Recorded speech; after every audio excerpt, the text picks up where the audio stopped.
আজকে তোমাদের সাথে বিকেলে খাবার মতন ঘরে থাকা কিছু উপকরণ দিয়ে হালকা ফুলকা নোনতা মিষ্টি একটা রেসিপি শেয়ার করব, যেটা খেতে কিন্তু চায়ের সাথে দারুণ লাগে। আর এটা কিন্তু বাড়ির ছোট থেকে বড় প্রত্যেকেই খেতে খুব ভালো লাগবে। চটপট হয়ে যাবে, একদম সময় লাগবে না, আর একটাতে মন ভরবে না। খাওয়ার সময় মনে হবে 3-4টে একসাথে খেয়ে নিই, পেটও ভরে থাকবে কিন্তু অনেকক্ষণ। বাইরে থেকে হুটহাট সিঙ্গাড়া চপ কচুরি না নিয়ে বাড়িতে কিন্তু স্বাস্থ্যসম্মত উপায়ে এই রেসিপিটাকে তোমরা বাড়িতে বানিয়ে নিতে পারো। চলো দেখে নেওয়া যাক আমার আজকের রেসিপি। সন্ধেবেলায় এই নোনতা মিষ্টি টিফিন বানানোর জন্য সবার প্রথমে আমি এখানে নিয়ে নিচ্ছি একটা বাটিতে 1.5 কাপ ময়দা। স্বাস্থ্যসম্মত এই কারণে বললাম যে তোমরা চাইলে কিন্তু এখানে আটা দিয়েও বানাতে পারো বা হাফ আটা হাফ ময়দা দিয়েও বানাতে পারো। ময়দার মধ্যে দিয়ে দিচ্ছি পরিমাণ মতো নুন, কারণ এটা একটা নোনতা মিষ্টি রেসিপি, তাই নুনের পরিমাণটা কিন্তু এখানে কম দিলে চলবে না, ঠিকঠাক দিতে হবে যেন পুড়েও না যায়। আর দিচ্ছি 1 চিমটির মতন এখানে কালো জিরে। এবার দিচ্ছি ময়ামের জন্য একটুখানি তেল। খুব খাস্তা বানাতে হবে এমনটাও না, তোমরা তোমাদের প্রয়োজন মতন এখানে তেলের পরিমাণটা দিতে পারো। প্রথমে তেলের সাথে নুনের সাথে ময়দা ভালোভাবে একটু মিশিয়ে নিলাম। এবার নর্মাল জল দিয়ে যেমন করে আমরা লুচি পরোটা বানানোর সময় ময়দার ডো মাখি, ঠিক তেমন করে মেখে দিচ্ছি। আমি স্বাস্থ্যসম্মত এই কারণে বললাম যে আমি এখানে ময়দা দিয়ে করেছি। অনেকে বলতে পারো যে ময়দা দিয়ে কীভাবে স্বাস্থ্যসম্মত, তো তোমরা তোমাদের ইচ্ছে মতো কিন্তু এখানে ময়দাটাকে না নিয়ে আটা দিয়েও বানাতে পারো বা হাফ আটা হাফ ময়দা দিয়েও বানাতে পারো। এটা কিন্তু পুরোপুরি তোমাদের ইচ্ছে। বানানোর পরে সে তুমি আটা দিয়ে বানাও বা ময়দা দিয়ে বানাও, খেতে কিন্তু খুব ভালো লাগে। এখানে আমি দেখো ভালোভাবে এই ডো মেখে নিয়েছি। আর কোনো রকমে আমাদের এই ময়দার ডো রেস্টে রাখার দরকার নেই। এবার লুচির যেমন করে আমরা লেচি কাটি, ঠিক তেমনভাবে ছোট ছোট করে এখানে আমি লেচি কেটে নিচ্ছি এই রেসিপিটা বানানোর জন্য। 1.5 কাপ ময়দায় কিন্তু আমার অনেকগুলো তৈরি হয়েছে। একজন কিন্তু 3-4টা করে খেতে পারবে, এতগুলো তৈরি হয়েছে। তাই পুরো পরিবারের জন্য তৈরি হয়েছে।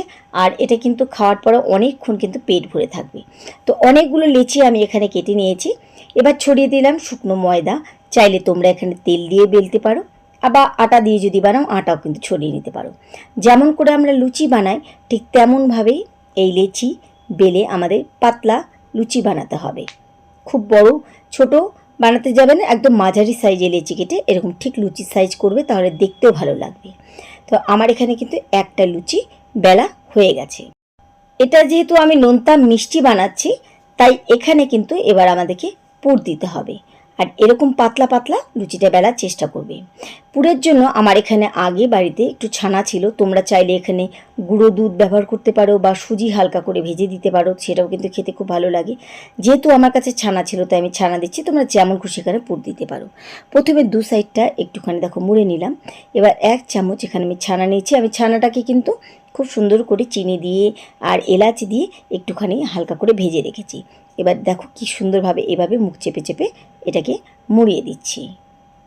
এমন করে মোড়াবে যেন এটা খুলে বাইরে না চলে আসে। কিছুটা মুড়িয়ে দেওয়ার পরে হাতে একটু জল নিয়ে এরকম ধারে একটু লাগিয়ে দিতে হবে, যেন এটা কোনো রকমের ভাজার সময় খুলে না যায়। আর একটু জল দিলে মুখটা কিন্তু খুব ভালোভাবে আটকে যাবে। এভাবে আমি বাদ বাকি সবগুলোকে একটা একটা করে বানিয়ে নিচ্ছি। এবার চলো এগুলোকে ভেজে নিই। ভেজে নেওয়ার জন্য আমি গ্যাস ওভেনে একটা ফ্রাই প্যান বসিয়েছি, নিয়েছি তেল। তেলের পরিমাণটা দেখতে পাচ্ছ, কোনো ছাকা তেল ডুবো তেল না, একদম হালকা তেলে তুমি এটা ভাজতে পারো। চাইলে তোমরা এটাকে সেঁকে নিয়ে তারপরে একটু করে হালকা তেল ব্রাশ করেও ভেজে নিতে পারো। তো আমি যতটুকু তেল নিয়েছি তাতে আমি যতটুকু প্যানে ধরে এখানে দিয়ে দিলাম। দিয়ে যেমন করে আমরা পরোটা ভাজি ঠিক তেমনভাবে স্টিমটাকে হালকা একটু রেখে এটাকে দু পিঠে খুব ভালো করে লাল করে আমাদের ভাজতে হবে। তাড়াহুড়ো করা যাবে না, স্টিম বাড়ানো যাবে না। স্টিম বাড়ালে খুব তাড়াতাড়ি দু পিঠে কালার ধরে যাবে আর ভেতরে কিন্তু কাঁচা থেকে যাবে, যেহেতু এটাকে আমরা রোল করে বানিয়েছি। তাই একটুখানি হালকা স্টিমে যতক্ষণে সুন্দর কালার না আসছে ততক্ষণ কিন্তু আমাদেরকে এগুলোকে খুব সুন্দর করে ভাজতে হবে। আমি এখানে ছানার পুর দিয়েছি, তোমরা তোমাদের ইচ্ছে মতো কিন্তু এখানে পুর দিতে পারো। তোমরা চাইলে সুজি হালকা করে ভেজে এর মধ্যে দিতে পারো, মিষ্টি যদি বানাতে চাও। সুন্দর করে দেখো এখানে কালার ধরা শুরু হয়ে গেছে। খেতে কিন্তু দারুণ লাগে।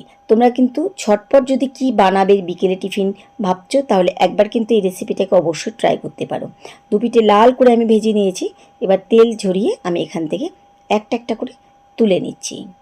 দেখো এটা ভাজার পরেও কিন্তু প্যানে আমার এখনও অনেক তেল আছে, যেটাতে কিন্তু পরের লটও ভাজা হয়ে গেছে।